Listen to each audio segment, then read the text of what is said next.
everyone. So excited to be here today, just waiting for our panelists. Perfect. Okay, it looks like we are all here. So thank you everyone for joining today. Very excited for the panel today. I'm going to go ahead and give us a second to go ahead and do a round of introductions for everyone. We have some amazing people here today, so I want you to hear a little bit about them before we get started. So does anybody want to start us off? I'll go. Hi, everybody. My name is Daisy. I use she, her pronouns. Um, let's see, quick background is I am a chemist by training. I used to be a professor, but now I work as a science communicator because I really want to make science and chemistry more accessible to everybody. Thank you so much. I'm really interested in the chemist by training that you just said, so I definitely want to ask some questions about that later. All right, Jessica, do you mind going next? Yeah, of course. So, my name's Jessica. I use she, her pronouns. I am a particle physicist. I work at a national laboratory called Fermilab. Currently, actually, though, I'm working out of the Department of Energy as kind of like a program manager. So I get to see all of the new and exciting experiments that are being proposed that want to get funded within particle physics. I also recently opened a new organization called Oyanova Enterprises, which sits at the intersection of mental health and STEAM. And it is really a passion project by my wife and I, who was around during my mental health journey and struggle through grad school and being, the only in a very male dominated and white field. So yeah, anyway, it's a little bit about me. Great.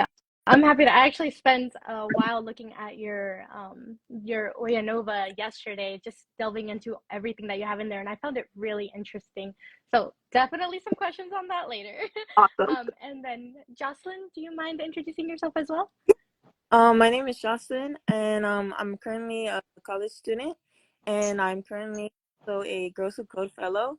And I guess a little bit of what I do is that I'm currently working on my give back project.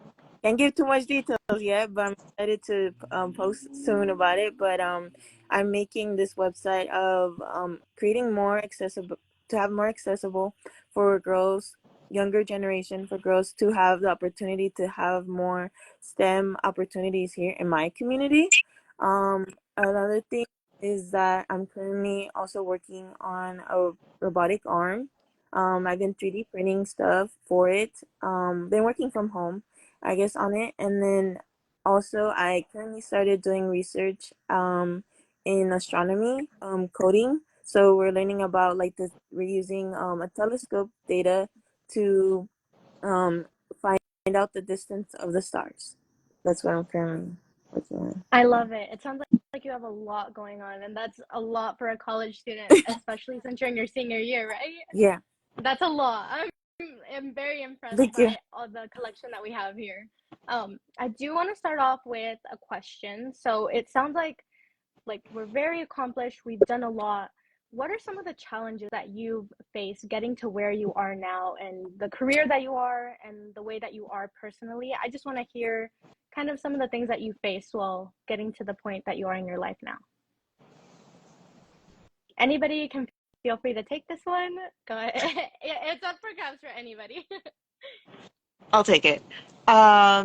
So I originally, so when I ended up, so after undergrad, I decided I wanted to be a professor. And so to do that, you had to go get a PhD. And so I did that, and that was good. And right after I finished my PhD, I got my job as a professor. And as a professor, I was like the only person of color in my department. I mean, our department was, I would say it was more female than male, which was like unheard of, especially for like a very small school. That was great. But there were still like some challenges where, um, some, I guess some of my experiences as a professor were not being validated by like my colleagues and were being disregarded.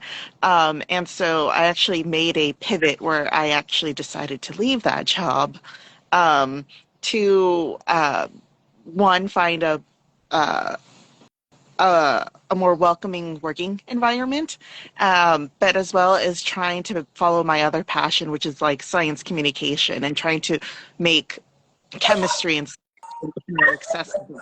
And I think like somebody's dog around there also agrees. So yay. He was voicing his agreement. But Thank you. Thank you. so sorry for that. I do completely understand like the idea of like maybe not feeling welcome in a certain community and wanting to branch out to find like where you belong and what you really want to do. So that's a really hard thing to do. And I'm sure that there was a lot that came with like having to go to a whole different kind of state of mind and what you want to do and changing everything. So that's a really big move. So congrats on that, on being able Thank you. to have the courage to change like what you've been doing for so long into something else. Yeah. Thanks. Does anybody else want to answer that question? If not, we can always move on to another one. Yeah, I can answer it. I think when you are marginalized in STEM fields and STEAM more broadly, a lot of our stories align. So there's a lot of things that I went through that align with Daisy's story as well. My struggles, I would say, started in graduate school. I went, for undergrad, I went to MSI, which is a minority serving institution, St. Mary's University in San Antonio, Texas. So I was surrounded by mi gente. I was surrounded with people that look like me, even though in my classes, in my engineering and physics courses, I may have been one of few or one of only, I still felt part of the larger community. That shifted when I went to graduate school. I went to a PWI, which is a primarily white institution in Syracuse University. So a huge culture shock in a lot of different ways. And it was very, very isolating and othering and lonely. And then there was the physics, which is already hard on its own, right? So there was a lot of times where I didn't think that I was cut out for this life. But I made it through and I got myself a postdoc at Fermilab, which is a feat in and of itself. And I'm still here. So yeah, I think I also mirror a lot of what Daisy said with regards to kind of forging your own path. Being a scientist to me encompasses science communication. And in my field, that really isn't the norm. Usually that's looked at as an addendum or something we call synergistic activities or something that you do on your own time and not kind of embedded in your job description. Well, I flipped the script on that and I told Fermilab that if they wanted me to stay at the lab, we're going to have a shift in my roles. So now I am able to incorporate all of these community engagement aspects that I love to do into my job description. And yeah, it's been great being able to forge my own path and redefine what it means to be a scientist for me. I really love that. As you were talking, I noticed someone in the chat said that isolation is such a discouraging thing for Definitely. like, yes, people of color in STEM. And I think what both you and Daisy have said is just kind of reflecting on that it's so difficult to kind of want to be who you are, but also really lonely when no one else is the same way that you are. So I think it takes a lot of courage to recognize that and to kind of pursue it once you're so used to doing what you've always been doing. So thank you for that answer. That's great. And I'm really impressed by where you are now and like the kind of, I don't know how to say it, besides courage, like the just, how do you say brave as an adjective, as a different adjective? That was stubbornness. that was a brave, yeah. I like that. That's a good one. But it takes a lot of guts to do what you did, and it's impressive. Um, Jocelyn, do you have anything to add? You're a Yeah, student, so we'd love to get that perspective. yeah. To add on, I guess it hasn't been easy, and I only say this because like I myself been in spaces where I think things are getting better, but then oftentimes I feel like I'm going a step backwards, or like people still have some misconception of like I've been facing ableism, and because I have a learning disorder, Mm. and so it's often hard to communicate why you know why certain things are still the way they are, but like people say it's getting better, but at the same time I feel like it's not, because I having to, I know this is kind of hard to say, but like I'm having a little bit trouble to saying it, but it's struggle to other people to understand me in a sense when it comes to my learning disorder, when I have to communicate like my needs for accommodations, when it comes to asking for an extension or something like it's not learning disorder based, or it's not there are things that are like I having to face diversity in certain like classrooms among my professors.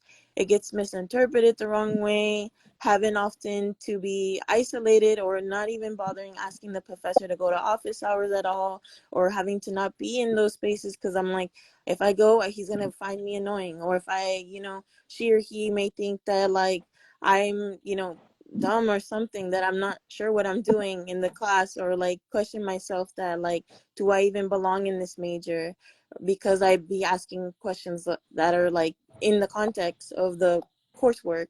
But oftentimes it's not because I don't know the material, it's because it's something that I wasn't taught when I was younger, is that I was deprived from STEM opportunities. So when I got to this to college, I gave myself the chance to explore that option that's been hidden, and luckily I gave myself the opportunity by being a part of like different programs like Girls Who Code, SWE, SHIP, to name a few, I guess you could say. So I've been able to overcome that, but sometimes it feels very alone still, No, because I often have to be their own I don't know how to say this, representation for others who have learning disorders, or it's kind of I have to be my own advocate and still being my own advocate, but sometimes I feel like it's not enough at times. I completely understand. And I think a big theme in what we were talking about is just that isolation that has been felt like either while you were a college student or at some point in your career. And I think that's something that a lot of people of color often deal with. It's just having no community there where you feel comfortable. So I do want to ask, I want to ask both Daisy and Jessica, because it seems like you have been able to make these moves that seem so scary and daunting to maybe a college student who, like Jocelyn said, we're a little scared to ask our professor. We're a little scared to make that space for ourselves. Even though we know we deserve it, it's a hard ask to do. And to have to do it all the time and to constantly be battling, it's a little scary for sure. So I want to ask how you navigated being able to like make those moves that you said that you did, like asking those moves that you made, asking to make the moves that you made. Like, how were you able to navigate that and kind of get over that insecurity and get that confidence to do that? Hmm. Uh, I remember being very shy when I was like in college and even in graduate school. It wasn't until afterwards that I began to speak up more for myself. And I guess one of the things I wish I would have done when I was younger was stand up for myself a lot more or speak out a lot more, because I've noticed that it's really powerful. And it's like there are people that will hear you and understand you, and people that will advocate for you. It's just definitely like knowing what's good for yourself and like your mental health, I think is important. That was like one of the main things like for me to make this move. But uh, I would say it really has to do with like, having a goal or something set in mind where it's like, uh, I know this is going to be hard, but I need to do this so I can do something better. So it's always kind of like wishing, not wishing, but like hoping that on the other side, like it'll be better. And in retrospect, it's been great. So I'm like, okay, it was scary at the moment, but it's what's on the other side is much better. Yeah, That's a I really good totally, point. I totally agree. There is, well, the first thing I have to say, which also aligns with what Daisy was saying, it's okay. Yeah. Um, is that there is power in living authentically. And when I realized that I need to show up in my Blackness, show up in my Latinidad, and in my queerness, I found my voice, and it was really loud. So it was, in living authentically that I found the power and the courage and the, tenacity, as I saw somebody drop in the comments, to create what, job and career that I wanted to have that gave me all of the fuel and the passion that I had when I was a little girl falling in love with science. And through graduate school and through, my postdoctoral role, and even through the civil unrest in our country in 2020, that got lost, and I was really questioning if this path really was for me, if being a scientist really was for me. So being able to step back, check in with our mental health, and advocate for oneself to create something, to find that passion again, was really, really important.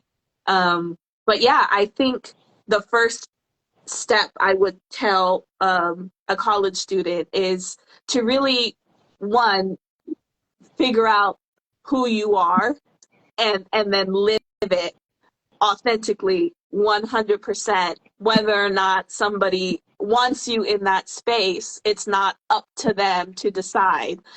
You belong in whatever space that you deem fit. I think that was a really great answer. Oftentimes, when dealing with someone who is LGBTQ or is a person of color, there are certain spaces where you're just not comfortable, where you're aware that someone doesn't want you in that community, or you feel uncomfortable, you feel awkward. And I think it's really important what you said is just sometimes being there anyway. And if you are able to kind of make that space for yourself and then carve out more spaces for other people to kind of join in with you, it's a great thing to do, and it's hard for sure, but sometimes it's just so necessary, that something that we often feel like we need to do all the Yeah. time. And as I get older, I always say, I've moved through this world and have been uncomfortable for a very long time. So it's other people's turn to be uncomfortable. I'm going to live and, do me. So people just have to figure it out. It's not my problem anymore how they feel about me. I love it. I think we all get to a point where we're just like, okay, this is who I am, and you're gonna deal with it, or you're not in my life anymore, type of thing. Oh, with that said, how do you make spaces for other people in your career? Like we've all talked about carving spaces out for ourselves, but what are some things that you do to help other people in our community?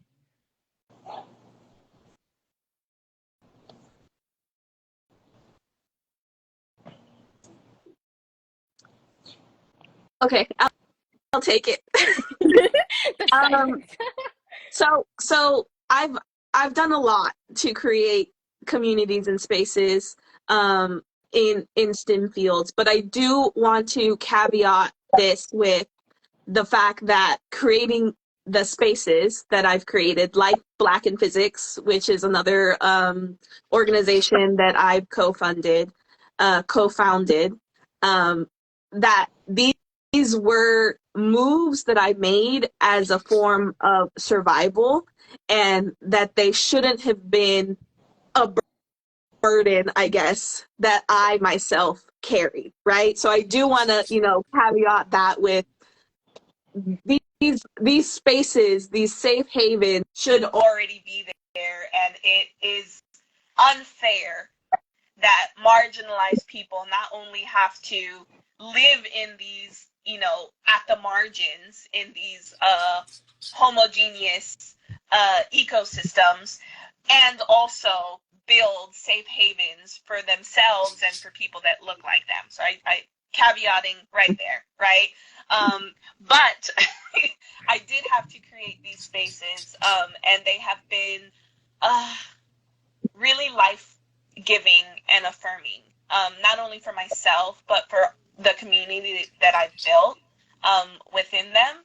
And I would say for college students, or for those that are earlier on in their career, look for those communities, because they really do help with your mental well-being, with your sense of self, and self-confidence as a scientist, as a computer scientist, and they don't always have to be in your academic spaces or in the ivory tower.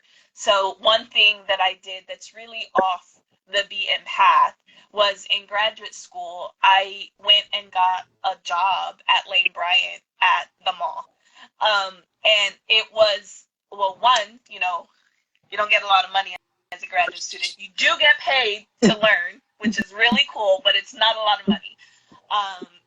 And in my university, in my cohort, I was the only female, only Black person, only Latina, only queer person, and I was really missing people that look like me.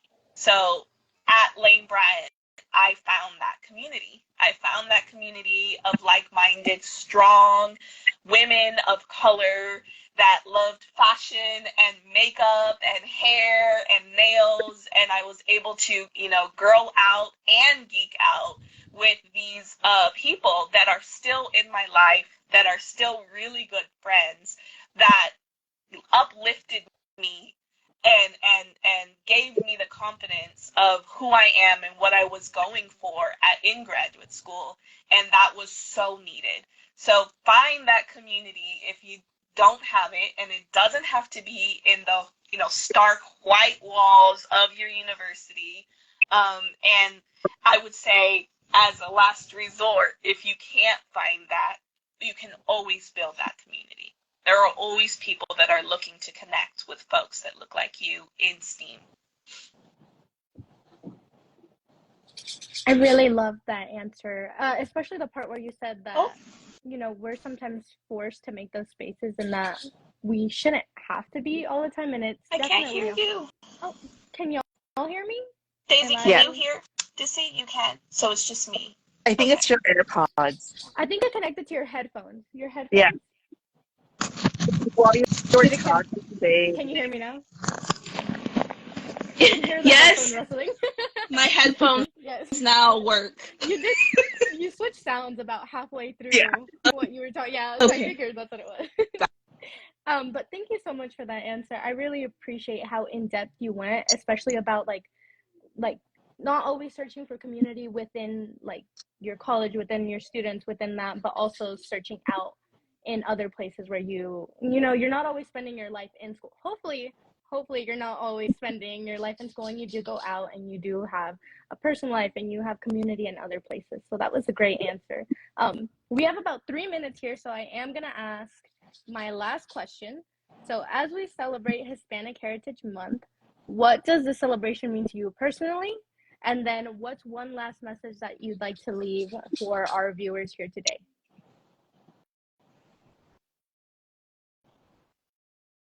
I feel like it's a time of the month that we can be, be loud, really advocate for yourself. I feel like this month it's a time to kind of celebrate that with others. and just connecting with others and letting other people, reminding them, like, yes, we have this month, but like we have the rest of the year to also be advocating for people that look like us and people to belong in certain spaces. And one thing that I guess I would leave with is um, uh, don't be shy. It's okay. Um, it's gonna be hard, but definitely like advocate for yourself. I like that Awesome answer. answer. Yeah, it was great, especially the part where you said it's not just this month. We advocate year round. You're not just Hispanic for like the month of October, you know? So I think Yeah. it's nice to have a month to celebrate, but it's also important to remember that this is an all the time type of thing that we do. So great answer. Does anybody else want to go ahead? Sure. As Hispanic month, I've noticed that like we celebrate, yeah, we also celebrate just the month, but also it's important to celebrate ourselves every day, and important of like every milestone that we do in terms of like whether that's work, home, any, like just celebrating yourself and trying to recognize that like you're doing the best that you can and showing up for yourself is the best thing you can do in that given moment or whatever things are getting hard or like rough. And also learning to understand that like um we create our own paths, and that's something that I've noticed throughout the years being in college, is that we're the ones who carry our own selves. Like if people don't want to, I guess be there, then like you find your people, or people will gravitate towards you. And that's something that I've noticed. If you don't want to be that game changer, I guess you could say, people will come like, see, I want to be a part of that, or like I want to see what that person's doing, I want to be, and I feel like nothing in life is like linear, and if it was, we would already be there, right? But it's part of the journey to struggle, and to, I guess, later on after the struggle, eat the fruits of our labor, is what I've noticed as well. Mm-hmm. I love that answer. I like how you said we need to celebrate ourselves. I think a lot of times we end up wanting to like share in the celebration, but it's also really important to take some time and see what you've done for yourself. Like this month is a time to see like what have you done, what have you accomplished, what do you want to do? Like really basking your heritage and everything that you are. I think that was great. Thank you so much, Jocelyn. And then Jessica, anything left? Yeah. So, two things. First thing is during Hispanic Heritage Month, I like to celebrate and be loud about my Afro Latinidad. We know in our community that there is colorism and there is anti-Blackness. And like, hello, I read Black, but I am a proud Latina. So I'm very, very loud and proud about that during Hispanic Heritage Month. And secondly, the thing that I would love to leave with the community is that being a scientist is all about failure. And that is scary. But that is the scientific method. You have a hypothesis, you test it out, it doesn't work out, you fail, you go back to the drawing board and you come up with another hypothesis. And I think being marginalized and being minoritized in this field, one of the things that we are prone to do because of the systemic barriers that are, enforced on us, is to be a model minority, where you need to be perfect because any slip up gets associated to the comunidad, right? And not just to the individual. But that affects us as scientists. We're not able to grow. We're not able to learn. We're not able to make mistakes and build from those mistakes. So I say push back on, those expectations from our white ivory, spaces and towers, and fail hard and fail often and get better and build yourself as a scientist. So yes, those are my two last words. No, I think they were great last words. The part where you said, we tend to want to be perfect. And I see that every time I talk to anybody in the spaces that I'm, that they're scared to not get that A. They're scared for their GPA, their job, scared to date the wrong person and anything like that. And it's so hard to just constantly be thinking about trying to be perfect. So I really love that answer. Failure is progress. It really is. Exactly. Okay, well, it is 12:03. I did want to say these are incredible people that we've had in this panel. Absolutely, you need to go look them up, go connect with them. I really enjoyed getting to meet all of you. I love meeting people in my community and just getting to see successful, impressive people. And I definitely am looking up to all three of y'all right now. So I am going to cut it off now, I believe, if I know how to do that. But before I try to figure out how to turn this off, does anybody want to say anything before I try to maneuver Instagram again? No, I just want to say bye, Yeah, y'all. go It ahead. was Bye. Thanks for Thank you for tuning coming. in. Bye, everyone. Thank you so much, and happy Hispanic Heritage Month. I'm trying to figure it out.